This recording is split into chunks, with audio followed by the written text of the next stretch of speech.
नमस्कार, मैं इफ्तिखार हसन। आप देख रहे हैं 81 भारत।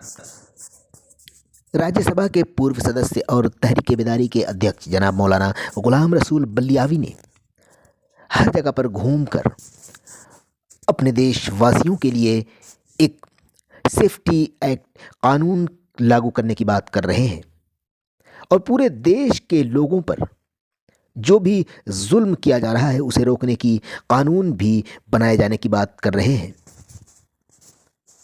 हालांकि इस बात को लोगों ने बहुत ही सराहा है और उनकी तारीफ़ें भी की है। जनाब बलियावी साहब ने औरंगाबाद के मदरसा इस्लामिया के ग्राउंड में भी एक प्रोग्राम में ये भी कहा कि देश के अंदर जो एक सबसे बड़ा जो मुश्किल काम हो गया है वो है लड़कियों की शादी करना, क्योंकि दहेज की वजह से लड़कियां बोझ बन जाती हैं और सरकार इस पर कोई ठोस कदम नहीं उठा रही है।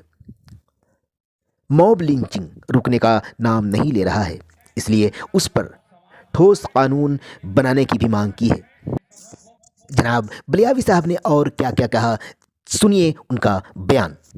स्टेट में चल रही है, इसका तहरीक का 50% हिस्सा मुस्लिम अल्पसंख्यक के सामाजिक सुधार से रिलेटेड है और इसका 50% हिस्सा राज्य और केंद्र सरकारों से जुड़ा हुआ है।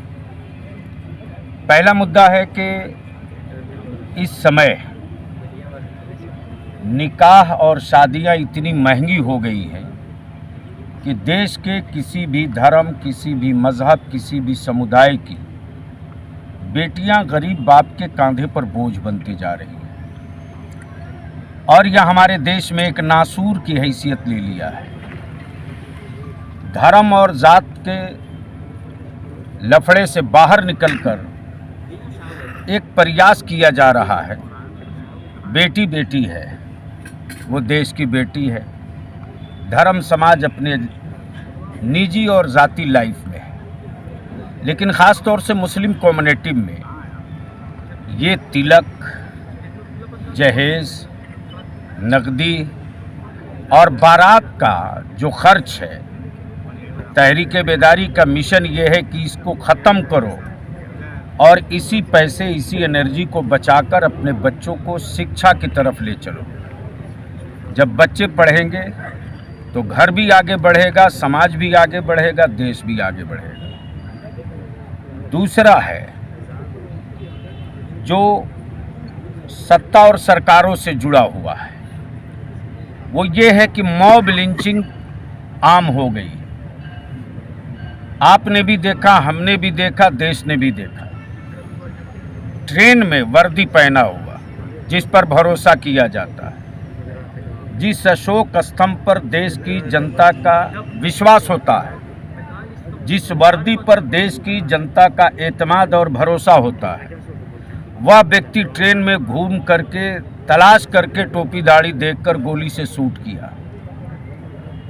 चौक चौराहों पर अपमान, जाति और धार्मिक नाम लेकर के बेइज्जत करना, बेटियों का निकाब, हिजाब, पर्दा देखकर टोनबाजी करना, इन सारे मुद्दों को लेकर ख़ास तौर से मुस्लिम समुदाय के अल्पसंख्यक कम्युनिटी के लोग अपनी बेटियों को दूर दराज स्कूल भेजने से भी डर रहे हैं।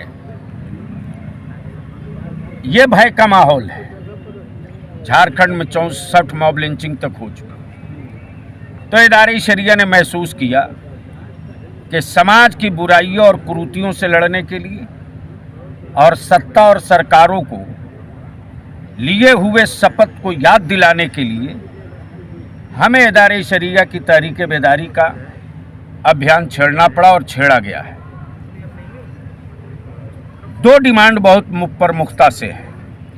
एक तो ये है कि मेरे पैगंबर सल्लल्लाहु अलैहि वसल्लम की अपमान करना, बेइज्जती करना तथा कथित कुछ संगठन के और सत्ता के लोगों के पाले हुए वर्करों का पेशा बन गया है और अगर उसके खिलाफ कोई सड़क पर आवे, आंदोलन करे तो गोली मार दिया जाता है, केस मुकदमा करके फंसा दिया जाता है। जबकि आंदोलन करने वाले सिर्फ इतने ही तो कह रहे हैं के दिल को ठेस पहुंचाया है, हमारे आत्मा को ठेस पहुंचाया है, इस पर कानूनी कार्रवाई करो। लेकिन इसके बजाय हमारे ही बच्चों की अरेस्टिंग और गिरफ्तारी और मुकदमा लिखा जाता है बगैर किसी साक्ष्य और सबूत के। मेरे बच्चों को आतंकवादी, टेररिस्ट, दहशतगर्द कह दिया जाता है और अदालत पहुंचने से पहले, माफ़ करेंगे, समाज में वो बच्चा,